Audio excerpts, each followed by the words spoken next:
Donc, maintenant, comment styliser notre feuille? Bon, il faut comprendre qu'une page web, c'est principalement des rectangles, c'est des lignes et des colonnes. Par exemple, vous regardez une page web ordinaire sur le web, vous allez voir un header avec des informations, la partie principale de la page, et puis peut-être ce qu'on appelle un footer en bas de page avec d'autres informations, comme par exemple l'adresse, les numéros de téléphone, ce genre de choses. Okay? Donc il faut savoir créer des rectangles.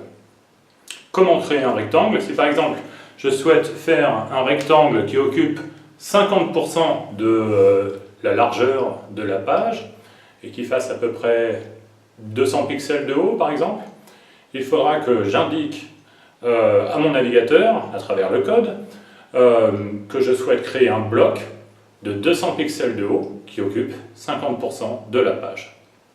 Alors voici comment faire. On va donc délimiter notre élément rectangulaire avec deux balises.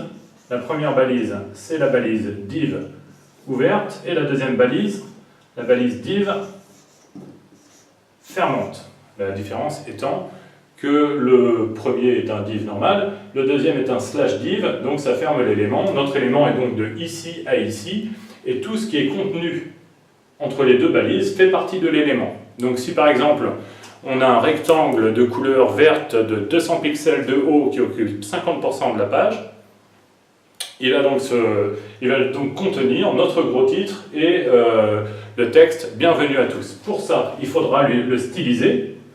Donc, je vais le styliser ici.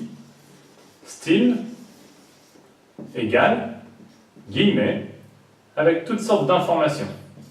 Fermez les guillemets. Voilà. Donc là, j'ai la balise ouvrante avec le style qui se trouve ici.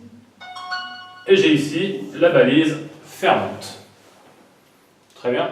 Et tout ce qui se trouve au milieu est compris dans la balise. Je vous laisse essayer tout de suite dans l'exercice suivant. Vous avez donc un rectangle vert de 200 pixels de haut et 50% d'occupation de la largeur de l'écran. Alors on travaille systématiquement en pourcentage pour les largeurs, de façon à ce que votre site web ou votre page web s'adapte à tous les types d'écrans.